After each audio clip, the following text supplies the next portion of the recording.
कथा सुनिएगा, स्मरण करिएगा। चंचुला देवी स्वयं भगवान तुमरुका जी से प्रश्न कर रहे हैं। चंचुला देवी ने कहा, तुमरुका जी, मेरा एक प्रश्न है, क्या आप मेरे प्रश्न का उत्तर दोगे? तुमरुका जी ने पूछा कि कौन सा प्रश्न? बोलिए। कहा, मेरा प्रश्न ये है कि ना तो मैंने मंत्र जपा, ना मैंने कोई पुण्य करा, उसके बाद भी मैं पार्वती जी की सहेली कैसे बनी, माता पार्वती जी की सखी कैसे बनी? ना तो मैं कभी मंत्र को जपी हूं और ना कभी मैंने कोई पुण्य करा। अगर मैं पुण्य करती तो मेरे मन में रहता कि मैंने पुण्य करा, अगर मैं मंत्र जपती तो मेरे मन में रहता कि मैंने मंत्र जपा, पर ना मैंने मंत्र जपा और ना मैंने कोई पुण्य करा। फिर मैं कैलाश पार्वती जी की सहेली बनकर कैसे बैठ गई? तुमरुका जी ने कहा, चंचुला, तेरे गांव के लोग, सारा गांव इकट्ठा होकर गाड़ी में बैठकर, बैलगाड़ी में बैठकर किसी और जगह पर जा रहे थे। पर चंचुला, तूने जितने गांव के लोग किसी और जगह पर जा रहे थे, उन सारे गांव के लोगों को निवेदन कर कर, विनय कर कर, तू सारे गांव के लोगों को लेकर काशी चली गई और सारे गांव के लोगों को तूने काशी का दर्शन करा दिया। भले तुझे मंत्र नहीं आता था, पर तेरा मन पवित्र।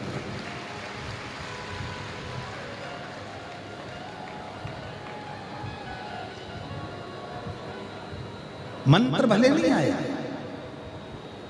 भले तूने मंत्र का जाप नहीं करा, पर तेरा मन बड़ा पवित्र। और मेरी जीजियों, मेरे जीजाओं, मेरी बेटियों, मेरे बेटाओं, मेरे बुजुर्ग माँ बाप, याद रखना, मंत्र जपो चाहे ना जपो, मंत्र की साधना करो चाहे ना करो, पर इतना याद रखना कि उस ईश्वर के प्रति अपना मन साफ रखना और दूसरों के प्रति मन साफ रखना। आप किसी का बुरा मत करिए, मंत्र की जरूरत नहीं पड़ेगी। आप किसी को गाली मत दीजिए, मंत्र की जरूरत नहीं पड़ेगी। आप किसी को अपशब्द मत कहिए, मंत्र की जरूरत नहीं पड़ेगी। आप किसी को ताना नहीं दीजिए, मंत्र की जरूरत नहीं पड़ेगी। और प्रेम जब अनंत हो गया, रोम रोम संत हो गया। प्रेम जब अनंत हो गया, रोम रोम संत हो गया। मंत्र की जरूरत ही नहीं पड़ेगी।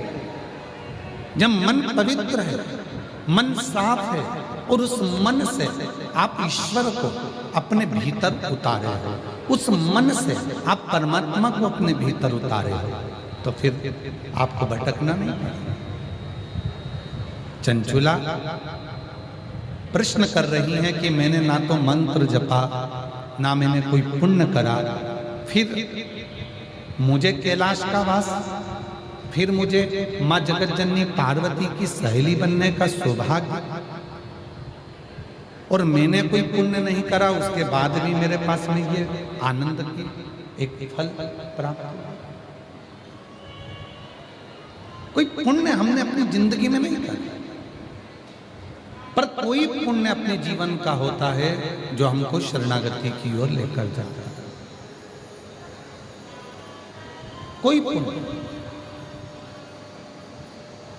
आज कथा मंडप में क्षेत्र की सांसद महोदय भी आई हुई हैं। कथा मंडप में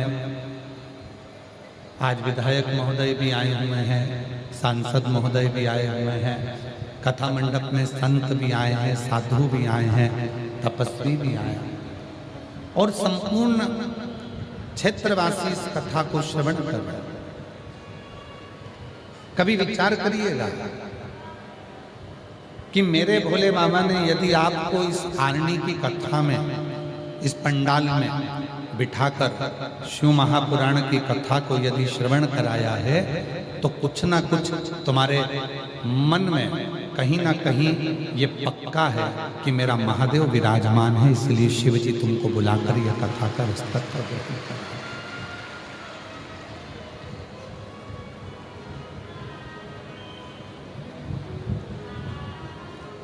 शिव स्वयं विराजमान, भगवान शंकर स्वयं तुम्हारी चित्तवृत्ति में बैठे। चंचुला,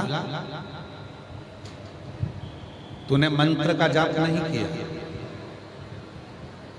चंचुला, तूने कोई मंत्र नहीं जपा।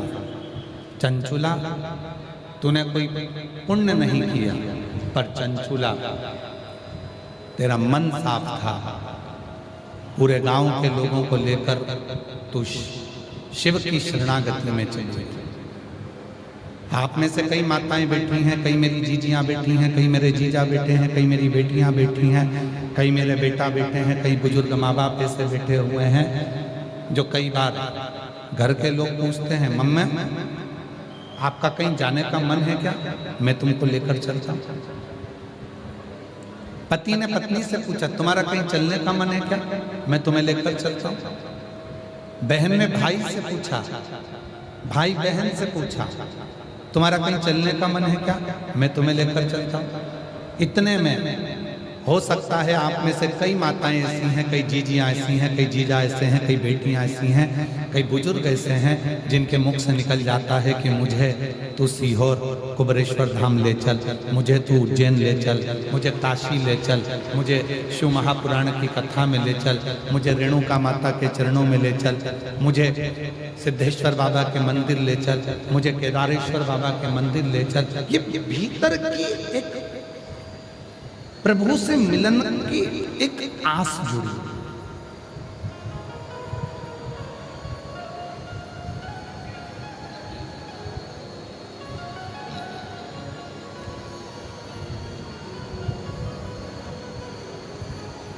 और प्रभु से मिलन की जो आस जुड़ी है भीतर, परमात्मा से मिलन की जो आस जुड़ी है भीतर, वो आस परमात्मा तक पहुंचा देती है।